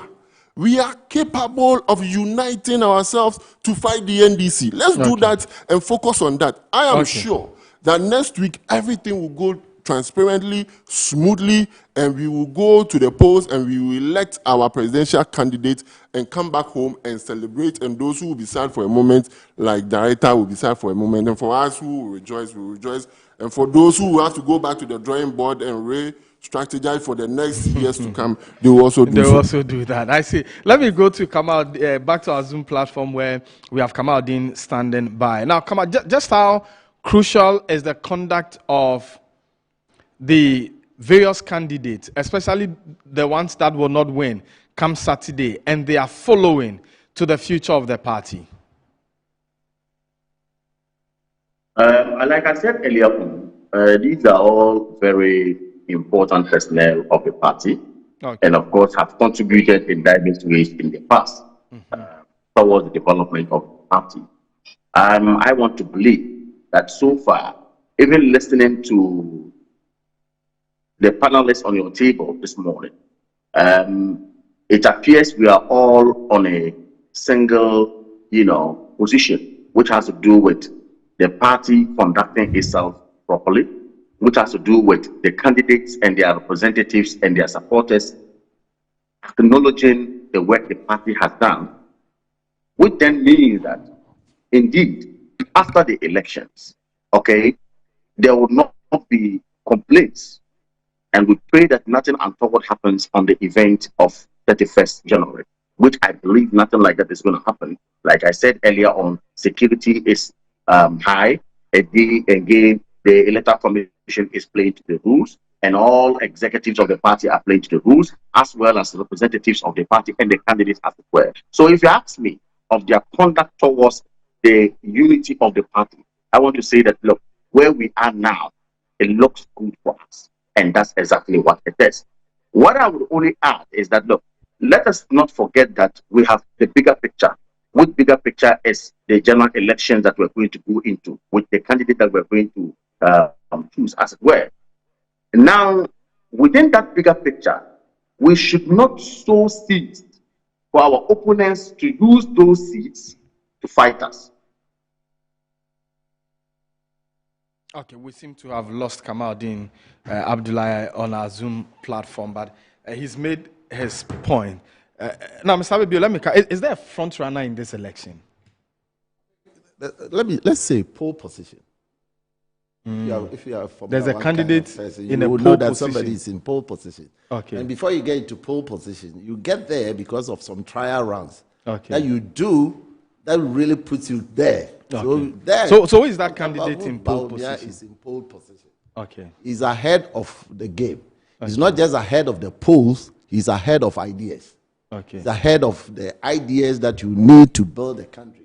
He's ahead of the experience that you need to build a country. Okay. He's ahead of, having the base, in touch with the base. Okay. Having had the exposure all across the country for several, for a long time. Not just in official positions, even in this campaign. So basically, he's ahead in so many aspects, and he's ever ready. And he's got a team of people that, can support him. No, I'm glad that, now I guess there are so many diverse people going into all sorts of, for instance, like my good friend Fred. I'm glad he's there so he can offer some stabilizing ideas in his camp, and I'm glad he's there to sort of also encourage Brian to look towards the future. So these are all good things to happen. But let's just know that where we are ready and poised to move forward, and that Dr. Bawumia in pole position is ready to lead the charge and take us forward. Okay, now, when people talk about Dr. Brian Acheampong, yes, he's a fine gentleman. He's got a lot of ideas. He's young, he's energetic, and all of that. But there are people who say that Brian has come forward in this election to put himself ahead of his peers and not necessarily win the primaries this year and go ahead to win the elections for the MPP in 2028. So I ask that, is it the UGCC model where you are looking at power within the shortest possible time, or it is the CPP then mantra that it is now? Thank you. Well, people are entitled to their opinion. Okay. But in reality, if you look at what he's been able to achieve within this period, it's nothing of that sort. Okay. As we speak, he is the only person among the 5 gentlemen who's been able to campaign across Ghana, every constituency. Somebody that wants to market himself, if I should use the word, for the future, he wouldn't spend money, go every cream and corner of this country to campaign. Our senior Maybe brothers, he's setting the base for future elections. our senior brother, who's been a running mate for 8 years, a vice presidential candidate for 8 years, a flag bearer for an election, he's not been able to do that. Okay. Dr. Brian Acheampong has been able to move everywhere in this country. And look, we are going to an election to decide the future of our party. As we speak, it is evidently clear that we have leadership crisis in the party. Okay. The party needs somebody who is bold. The party needs somebody who is disciplined enough. The party needs somebody, we've talked about unity. The party needs somebody that will hold the north and then the south, the east and west, and put them to a center for the whole party to function. The party needs somebody who is resourceful enough. Touring across Ghana has not been easy for any of our brothers because it's not easy raising resources. You go with vehicles, you look accommodation for your team members, you have to find transport for delegates to come and listen to you. It's not been easy. It is one of the reasons why, as we speak, our senior brothers, they've not been able to do that across board because all of them started before we jump into this campaign. But he's been able to do it. The party needs a grassroots person, somebody that understands the spirit, the soul, the minds of the party and how it functions. And that you find it in Dr. Brian Acheampong. Relatively, yes, admittedly, he is the youngest amongst the aspirants. But look, history tells us, like you said, J.B. Danko and Co. were old guards living around. And Nkrumah stepped in and said, we need power now. And that is the mantra of Dr. Brian Acheampong. Okay. 2028 is the most important election for us as a political party because if we fail to deliver, what it means that the NDC is putting out a fresh candidate who takes power, who would want to go for 8 years. So if that happens, we are going to go into hibernation. There are people that have predicted that if the MPP does not win 2028, then they risk being in opposition for a long time, 12 years. Very good. That is. So we need a candidate who will be able to, like I said earlier, pull everybody at the center, unite the front of the party, and then move for that power. We need a killer kill. And I think that the energy levels, the discipline levels, the bold leadership that this young man has exhibited over the period of time puts him in a pole position to deliver. Look, my brother, you cannot say all in the name of politics or campaigning describe my senior brother as a mad person. You cannot also say, all in the name of politics, describe my senior brother as a liar. And denigrate all these people, and at the end of the day, you come and tell, oh, you have won. So I should take away that tag you've placed in me, that humiliation, that disgrace, and just come. The scripture will tell you, okay. We need that person in the party. Okay. That both sides will say, okay, look, enough is enough. Now, we have a new leader who is not coming from any of this talk, who will be able to easily, all of us here, we are singing the same tune, that with that unity, the New Patriotic Party, a family I am proud of, should forget about the winning of what 2028 election. I tell you, the John Mahama administration, they are not doing anything extraordinary. As a matter of fact, John Mahama is struggling to place himself in the history books tomorrow because of the Kufuor. No matter what John Mahama and his administration will do, they cannot beat the records of a Kufuor. Let me tell you, in the next 3 years, all your medical doctors who are going to go, they are product of the free education. Either you like it or not. All the nurses you're going to have, all the architects, all the future is the decision of a Kufuor. And John Mahama and his NDC, they are struggling to do it. What can we do? Look.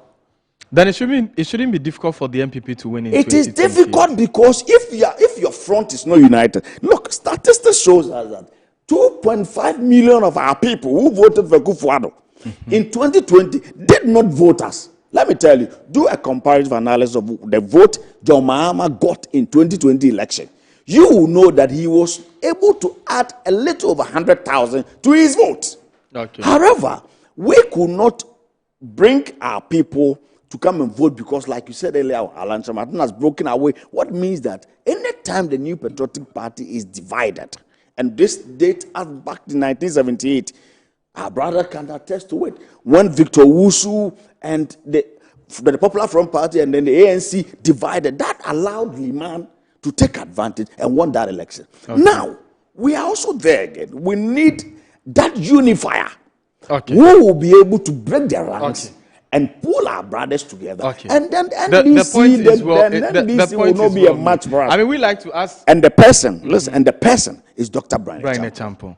We like to ask questions and the conversations that we hear on the street, and that's why I asked you that question. Now, I'll go to Fred with another thing we hear on the street, and we continue to hear people drum the need for unity beyond this election.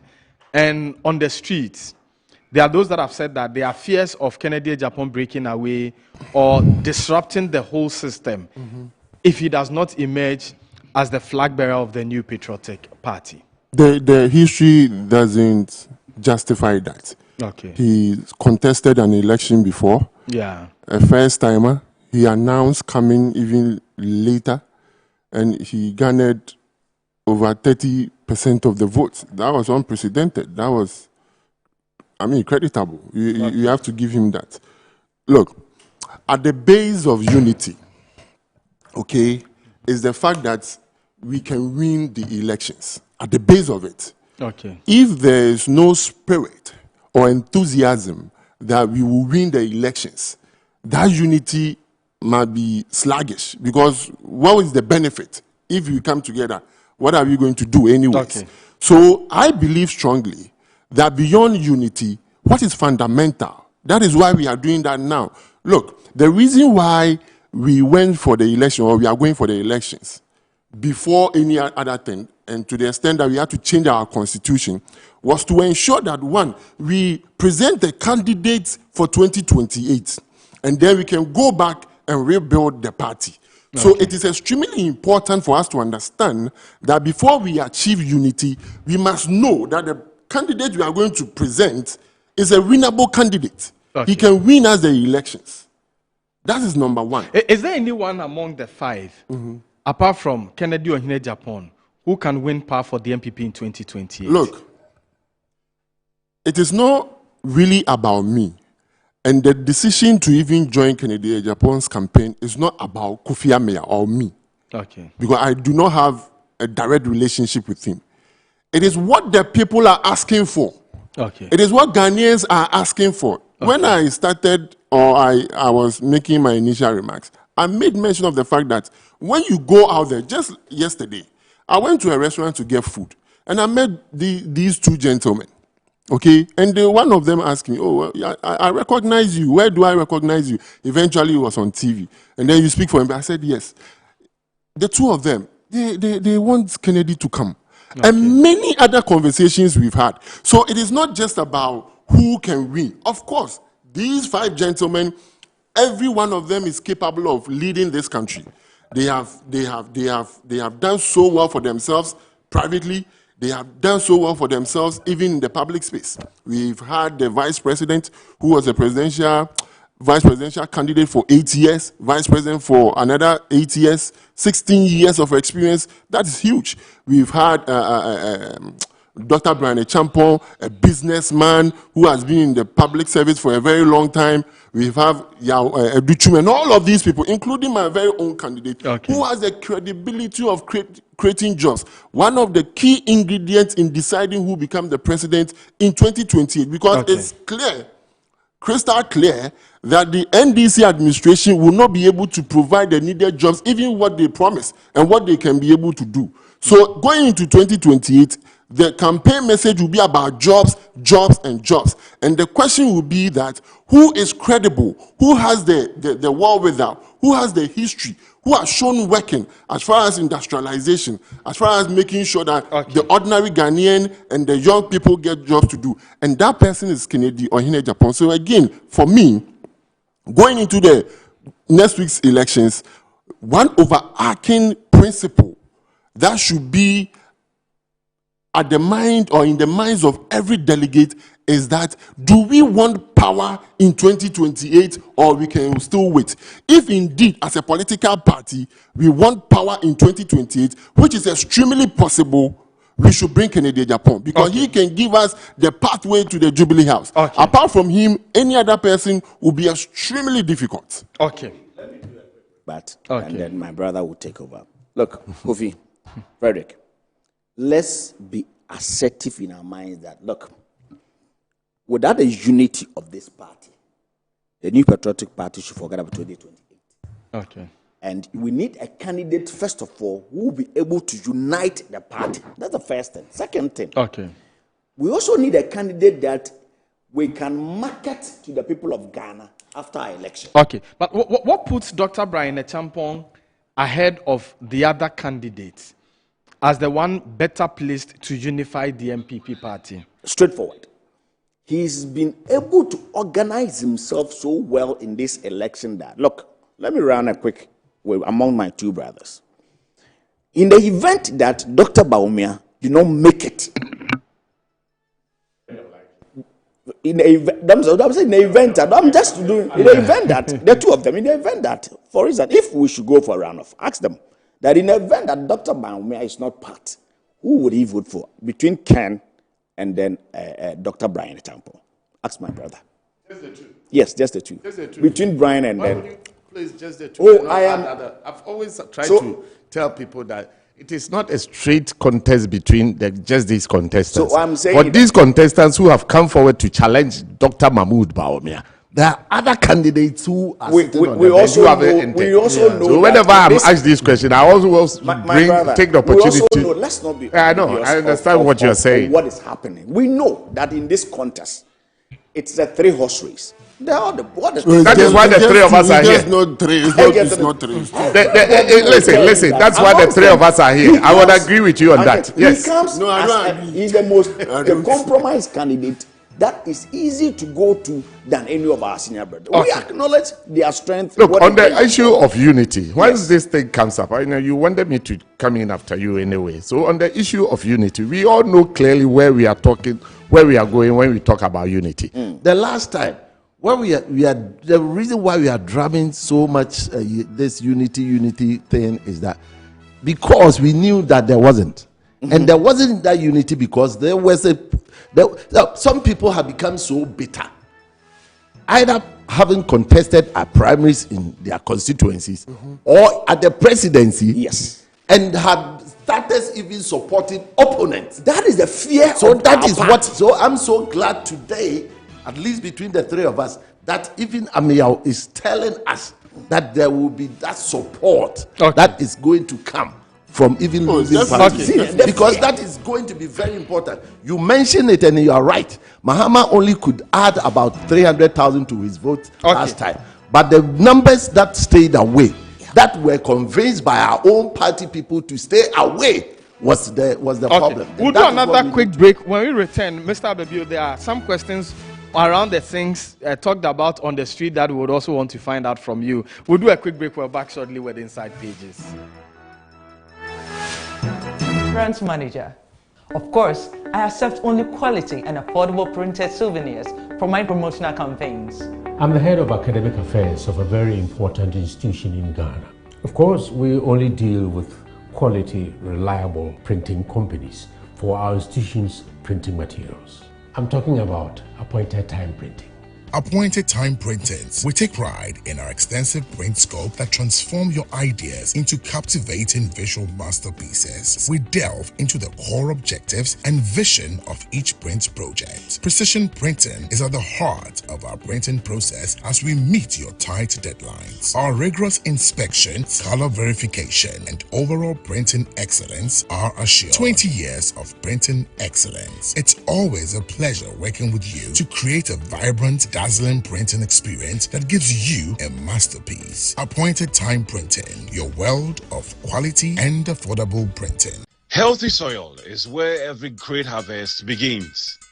At ACAP, we turn waste into wealth, producing rich organic compost made right here in Ghana for our farmers and our future.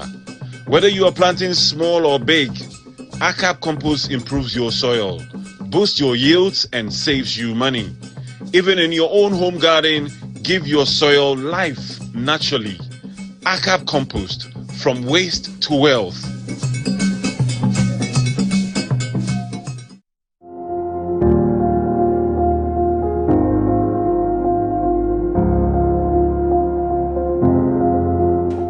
Zoomlion Private Services Limited, your waste management expert.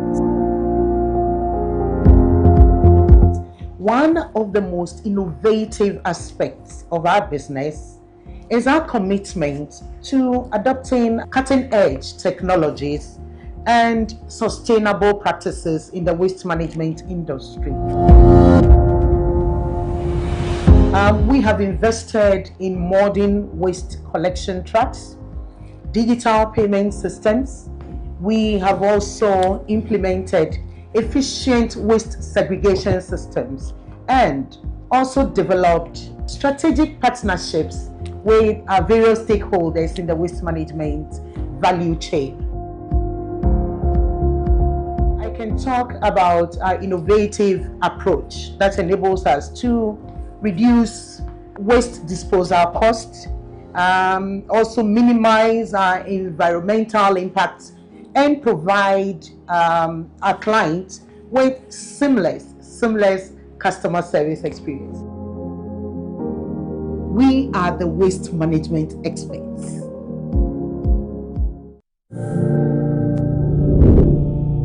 This is a chance of a lifetime.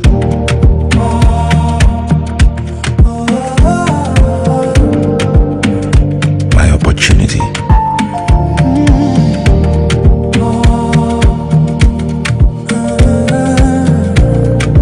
Your opportunity.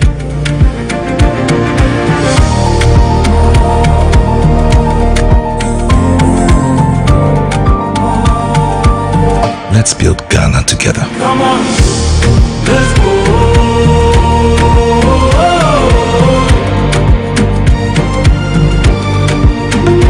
Come on, let's go.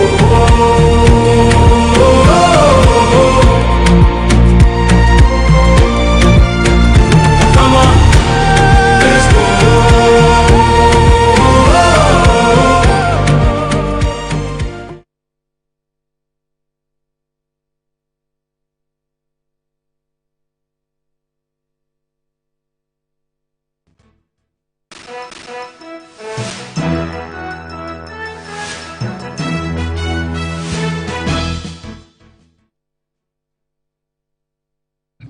Welcome back from the break. You're still live on Inside Pages with me, Michael Kofi Odro. My guests still with me in the studios are Kwesiwa Abebio, Frederick Kofi Ameyao, and Yao Yeboah, all members of the New Patriotic Party. I'll ask one question across. Okay. I'm glad that we've been given a 10-minute extension by the Managing Director, Klaus von Backenstein. Thank you, MD, for the 10-minute extension. So I can now do my questions on the street with Mr. Kwesi Ewua Abebio. Now, so on the street, one of the things Dr. Mahamudu Bawumia is criticized for is the fact that people said he ran away from issues of the economy when he was initially presented as the economic messiah and repositioned himself as a driver of the digitalization agenda instead of the economic priorities that he was earlier presented as. Okay, thank you for that observation or the reporting on what you term in the streets sort of comments for us to talk about. I think it's only fair to say that there was a little bit of misunderstanding for most people that you could decouple that digitization from the economic issues that they are so familiar with. But with this deep understanding of the issues regarding the management of the country, not just economics, the management of the country, which is what it boils down to at the end of everything, he understands that you need to have systems in place to enable you to be guided in your economic, whatever you call it, decisions. Okay. So it is based on that he has been devoting time to make sure that the country has got that benefit.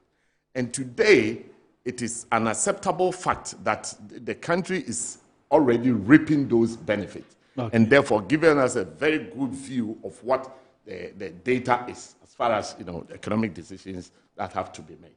So, for instance, if you go to what has been done with the Ghana card, if you go to the interbank operability systems that were put in place, and how everything is converging, it tells you that we now have the opportunity to make management decisions that are more, based on science and data. Then the assertion that he was not allowed to take charge of our economy may not be true. No. Let me come to that as well. Listen, when you say somebody is taking charge of economy, it is one aspect taking charge of that overall decision, and one aspect building the basis on which decisions have to be made.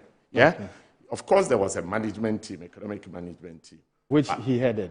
Which he headed, yes. Yeah. Of course, there are so many committees that are in governance that you can be head of. But in reality, the real, power would always reside with the ministry, or whoever is responsible for what. Okay. That is a fact of So was that the case during the time when Dr. Mahamudu Bawumia was head of the economic management team? Yeah, he was the head of the management team with others, including even the finance minister. Yes, but that's what I'm trying to tell you, that with a bit of insight, you get to know that even though you have this committee, you have this management team, there is still that tendency for it to be, hijacked, for it to be led by the one who thinks it's all rest on him. For the one who thinks it's all rest on him. And therefore, when the decisions have been made, and we've seen it in some issues where, it came out that the vice president was not, interested in the, the yield levy, etc., that eventually pushed forward to become The thing is, you are part of cabinet.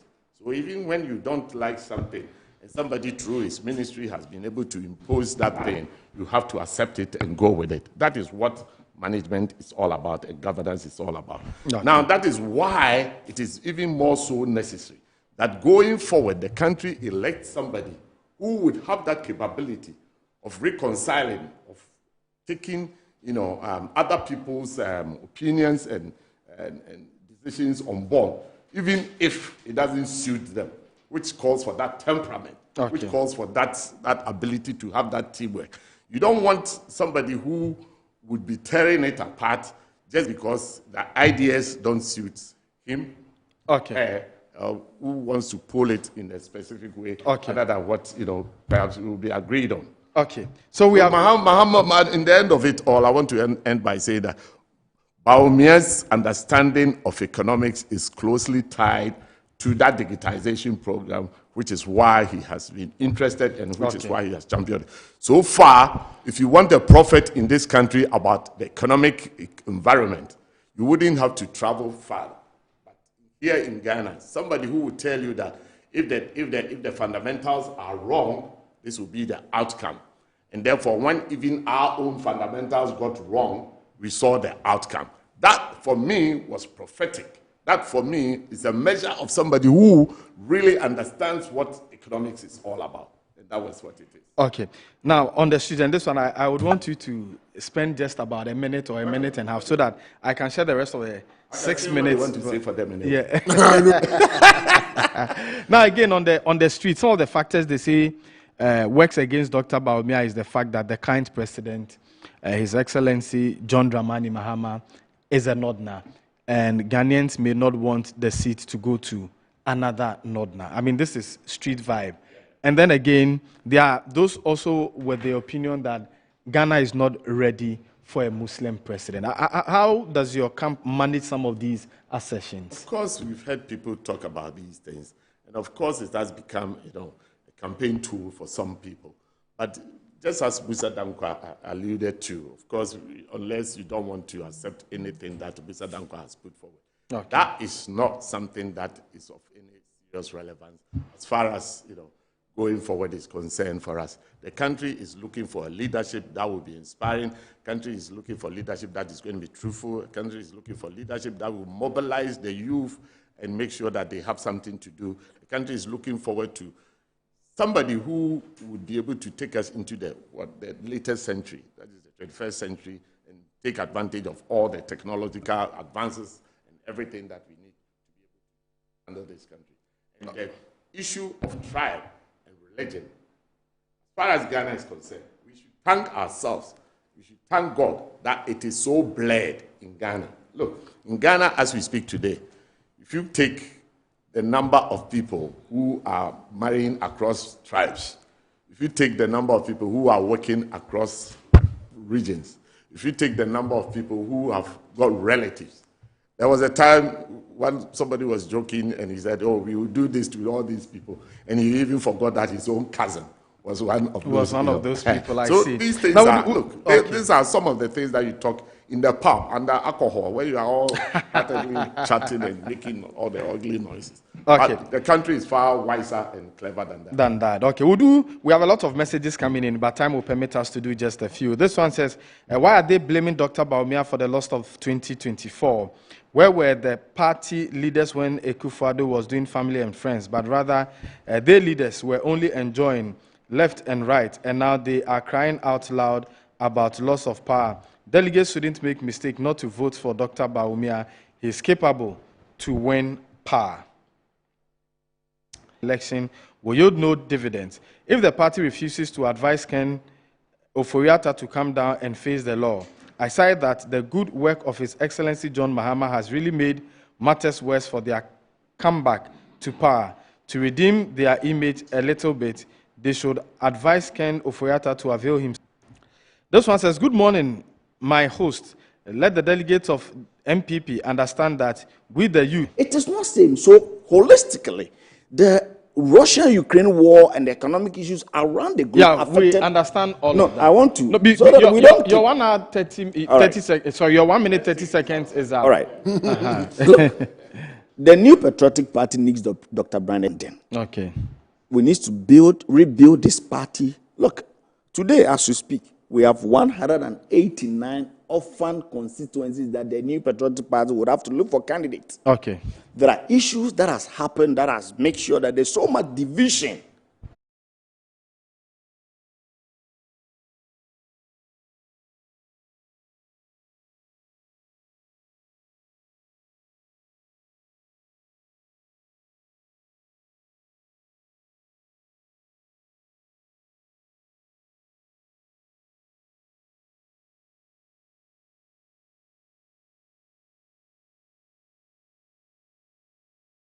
to vote for Honorable Kennedy Ohene Ejapon. He's number 1 on the ballot paper. Number 1. Says, I'm watching you live from Nkrakan. Good morning. Okay, Alaska NPP on Facebook says DMB #3. And then Musa Dankwa comes back on Facebook to say we do not do WhatsApp polls. And I'm sure he's reacting to Yeboah's earlier assessing. Let me